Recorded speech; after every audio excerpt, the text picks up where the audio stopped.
Esse é o Ancapso e nós vamos falar agora sobre o encontro entre o Bolsonaro e o Gilmar Mendes, né? O Gilmar Mendes está lá em Portugal de novo, né? O Gilmar Mendes parece que mora mais em Lisboa do que no Brasil e ele relembrou num encontro com outras pessoas uma reunião que ele teve com o Bolsonaro durante a pandemia, em que, segundo ele, Bolsonaro se emocionou, chegou a chorar, e ele falou que Bolsonaro, a vida é difícil mesmo, as coisas são difíceis mesmo e coisa e tal, mas o motivo que fez Bolsonaro chorar eu vou mostrar para vocês aqui, e é a coisa que me fez gostar do Bolsonaro.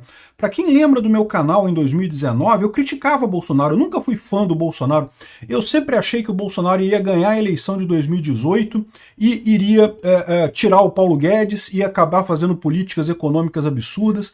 Quebrei minha cara, tive que engolir minha língua. Bolsonaro manteve o Paulo Guedes até o último dia do governo dele. E mais do que isso, exemplos como esse daqui que me fazem hoje ser um bolsonarista, votar no Bolsonaro, porque isso daqui é o que falta nos políticos do Brasil, é honestidade, é você ser verdadeiro com as suas causas. Pois bem, olha só, o Gilmar Mendes está passeando em Lisboa de novo, né? O cara não sai de Lisboa, né? Tá lá em férias e ele participou de um jantar-debate na noite da quarta-feira, dia 17, em que estavam outras pessoas lá e ele começou a relatar experiências pessoais, né? O evento aconteceu num café lá em Lisboa e coisa e tal, que seria a segunda embaixada dos brasileiros na capital portuguesa. Não, é a segunda embaixada da elite aristocrática socialista de Brasília, que fica lá quando vai a Lisboa, né? E estava conversando com sei lá quem, e o magistrado contou que, durante a pandemia, foi convidado por Bolsonaro para uma reunião na residência oficial num sábado pela manhã. O então presidente não concordava com as medidas de isolamento e fechamento do comércio determinada à época por estados e municípios. Medidas essas que a gente sabe hoje foram totalmente inúteis. Quebraram um monte de comércio, quebraram um monte de coisa e não resolveram nada. Aliás, diga-se de passagem, o próprio STF reconheceu o problema depois. Por quê? Porque qual que foi a pior época da pandemia? Não foi 2020, meu amigo, foi 2021. 2021 você pode ver que foi a época que teve o maior número de vítimas da pandemia, foi em 2021. Em 2020 eles fizeram fecharam tudo, quebraram um monte de restaurante, quebraram um monte de negócio. Eu lembro, cara, que perto de casa um restaurante acabou de abrir. Abriu, veio a pandemia. E, lógico, fechou, acabou, né? Agora fizeram outra coisa lá no lugar. Imagina a vida da pessoa, o cara vai lá, bota as economias dele todas e de repente uns políticos malucos que não fazem ideia do que fazer porque não tem base científica nenhuma esse negócio do fechar tudo, não tem um único estudo científico que diga que isso foi efetivo de alguma forma. A Suécia não fechou nada e o número de mortes por milhão de habitantes foi mais ou menos o mesmo que todos os outros lugares do mundo, ou seja, não afetou em nada esse negócio do fechar tudo, assim, não afetou em nada positivo. Mas quebrou um monte de gente, quebrou um monte de negócio, quebrou um monte de pessoas, né? E aqui, ó, o ministro falou que foi lá e o presidente não concordava com as medidas de isolamento e fechamento do comércio. Caramba, olha só, Bolsonaro defendia isso, ele falava isso, e ele, no particular, se humilhou para o Gilmar Mendes para tentar contornar essas medidas, para tentar convencer o STF a não fazer isso. Ele pegava o celular e abria o WhatsApp e me mostrava os vídeos de comerciantes que tiveram que fechar a loja, que quebraram, que estavam sem ter como trabalhar, que não conseguiam fazer as coisas. E em determinado momento, quando os assessores saíram da sala, Bolsonaro desabafou como era difícil, como estava sendo atacado da família e acabou chorando, segundo Gilmar Mendes, né? Ou seja, ele estava angustiado, como eu estava angustiado, com o absurdo que foi essas medidas da pandemia, o autoritarismo completo que teve nessa coisa. As pessoas, os políticos não sabiam o que fazer. E aí, para fazer alguma coisa, faziam as medidas mais absurdas e idiotas. Proibir aula.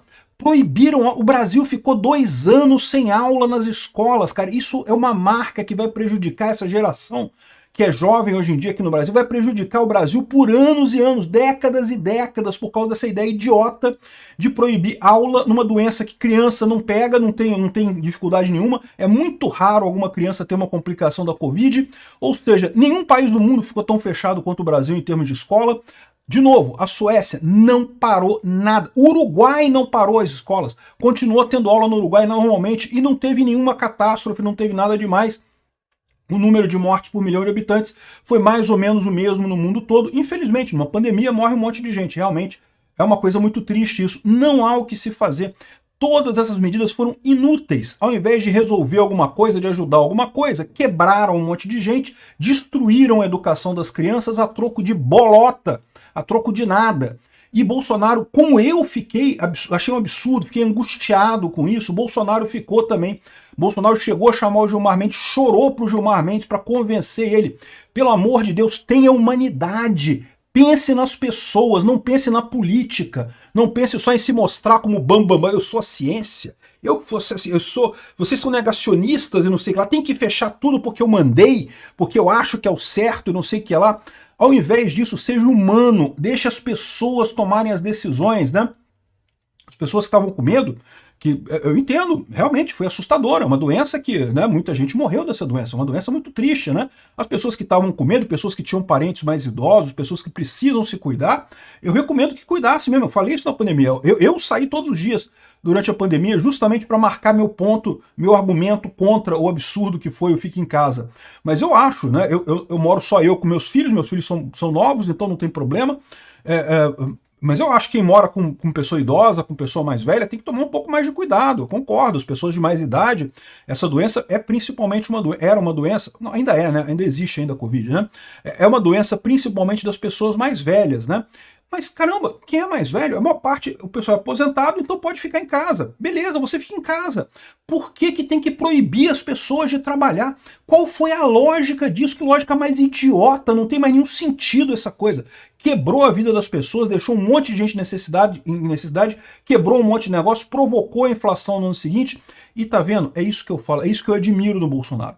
Foi a mesma coisa com a reunião lá que o STF liberou, que a reunião que colocaram como se fosse uma coisa terrível, que Bolsonaro estava criticando. Bolsonaro falava na reunião as mesmas coisas que ele se posicionava fora dali. Ou seja, isso é o que me surpreendeu positivamente no Bolsonaro. O Bolsonaro se mostrou uma pessoa íntegra. São pouquíssimos políticos que agem dessa forma. A maior parte dos políticos faz o contrário.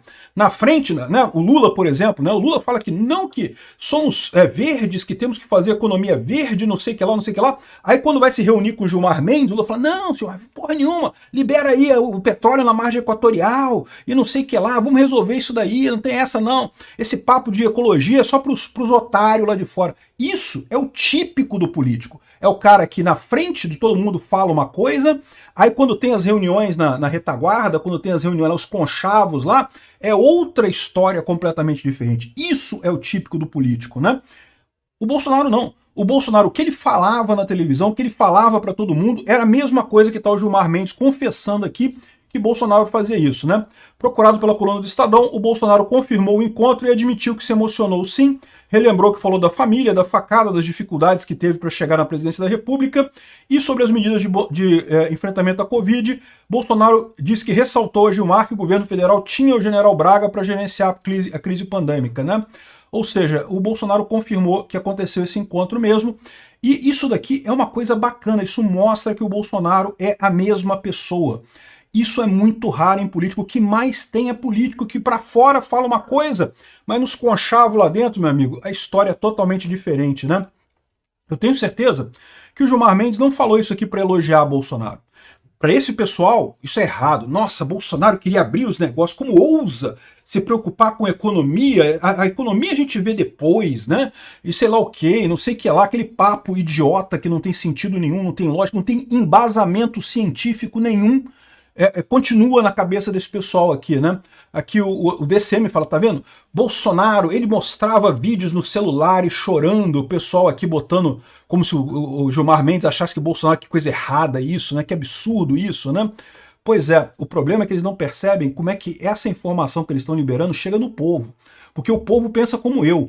Vê o Bolsonaro fazendo um negócio, vê que o cara é verdadeiro. Ele tá ali com o que ele fala na frente, ele fala por trás também, ele fala nos encontros privados dele, ele fala nas reuniões secretas, é o mesmo discurso o tempo todo. Você tem ideia do quão raro é isso num político?